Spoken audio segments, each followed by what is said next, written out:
Good morning, students. Welcome back to your computer class. In our last class, we have learned Excel chapter 6 and we have finished the chapter. And I told that next day we will learn some useful feature. Those are not given in your book. So let's start. So this is Excel worksheet. At first, we will learn autocomplete feature. What is that? In any cell, whenever we will write the first text, like I am writing here,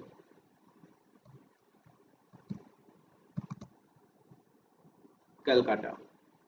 Now in Now in the same column, in any cell, whenever you will go to write any text with C,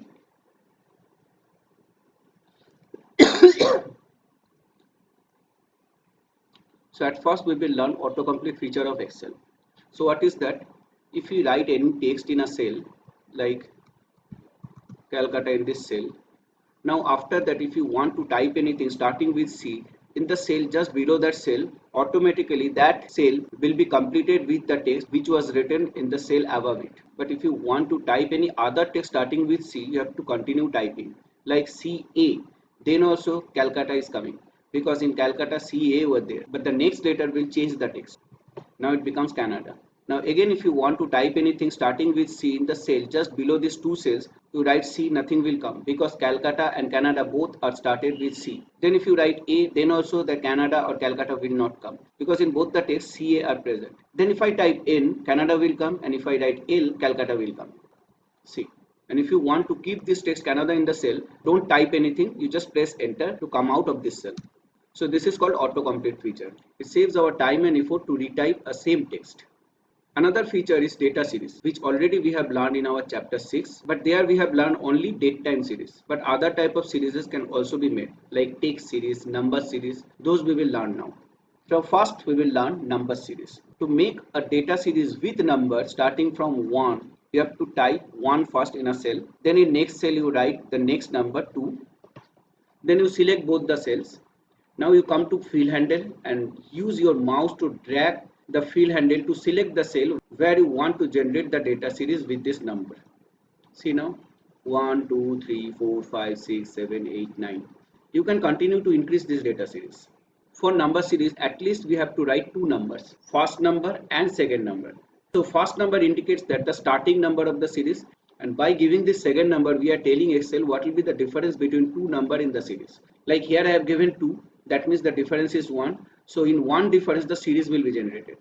Horizontally in a row also we can generate series. Now I am giving here 3. So first number is 1, second number is 3. So the difference between these two number is plus 1. Now you select these two cells, drag this fill handle to select the cells to generate the series in a row. It will generate the series of all odd numbers starting from 1.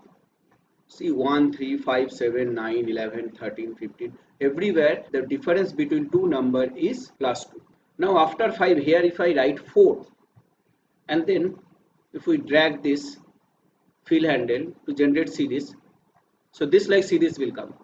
Why? Because the first number was 5 and second number was 4. So 5 minus 4 is minus 1. So here the difference is minus 1. So everywhere the minus 1 difference will be maintained to generate this series. 5, 4, 3, 2, 1, 0, minus 1, minus 2, minus 3. This way it will continue. And if we drag this fill handle up, it will increase the series by maintaining the difference plus 1. See? Understand? So this is number series. Another type of series is text series, where no need to write two values, only one value we will write, but the value should be ended with a number, like roll number 1. Now if you want to make a series with roll number 1, 2, 3, 4, 5, 6 up to 10, then using fill handle you drag it. See, roll number 1, roll number 2, roll number 3, 4, 5, 6, 7, 8, 9, 10, like that. Okay. So in Excel we can make three types of series. One is number series, next one is text series, and third one was date time series, which we have learned in our last class. Now we will learn auto sum feature of Excel, which is very much important for our day-to-day work.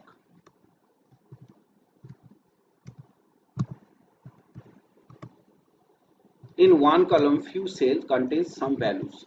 Now I need to calculate the sum of these numbers here. So what we will do? We will not write any formula for that because so many cells are there. In a formula we have to refer all these cells. So instead of that, you just select these values, come to this editing group of home ribbon, where you will find one button called auto sum button. Click on this auto sum button. Automatically the sum of all this selected cell will be calculated and the result will be displayed here just below this selected cells. Click on this. See, this is the sum of these cells. Like this we can calculate the average also. So for that same way, first you have to select the cells, then we will go to this auto sum button, but we will not click on this button. We will click on the down arrow just beside this auto sum button. Here you will get a menu with some options where you will find average. Click on that. It will give now average of these selected cells. Like that, other functions also you can use to find out something or to calculate something. Click on this down arrow. What are the options are present? Max, to find out the maximum value from this range. Min, for minimum value. Count number, this will count how many cell contains number. Suppose in this range of selected cell, few cell do not contain any value and few cell contain text. So in that case, this count number will count only the cell those contain numbers. I am showing you. First let me show this max. See the maximum value of this range, which was 89. Like that we can find out the minimum value also. So no need to show that. Now remove some numbers from here. And let me write few text also. Now see, if I select this range of cell, total how many cells I have selected? 1, 2, 3, 4, 5, 6, 7, 8, 9, 10, 11 cells. And in 11 cell, how many cell contains number? 1, 2, 3, 4, 5, 6, 7. Let's see.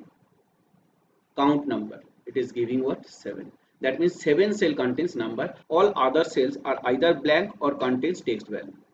Now sometimes we need to find out the sum of few cell values, not all values of a column. So what we will do? We will not use this auto sum feature. We will select few cells, and here in the status bar it will show the status of this range. Like average, to display the average of this range. Average of this range is 53.4. Count, to count the total number of cell contains value. Count is 5. Max is showing the maximum value of this range. Maximum value is 89, and sum is showing the sum of these cell values. Sum is 167. Now we can add some more status also by right clicking on this status bar. Here minimum is there to find out the minimum value, and numeral counts just like count numbers. So it will count the numbers. Now what is the difference between numerical count and count? Let me add some text here, then you will understand. Now I am selecting this 5 cells. See, numerical count is actually count numbers, 3. Now if I remove these cell values and these cell values, now let me select this. Count is displaying what? 3. So among this 5 cell, only 3 cell contains value and 2 cell contains number. Now we will learn more 2 functions using which we can bring the current date and time. Current date and time means computer system's date and time. So for that you have to write equal to today, then parenthesis. So this is the function which will give the current date, means system date. Press enter, it is showing the system date. So current date or system date is 6/29/2020. The format is month, day, year. Because in my computer, in Windows operating system, the default date format is this. And next function is now function. Now this function to bring the current date and time. See, the date is this and time is 7:54 AM. Okay. So these are the important features we have learned today. Those are not given in your book. So I hope you understood this class. If possible, you practice these features in your home. And if you face any problem, you please text me. So that's all. We have finished Excel chapters. Now in chapter 6, the exercise you must solve in your home. And next day, I will provide the solution of the exercise. So till then, bye. Have a nice day.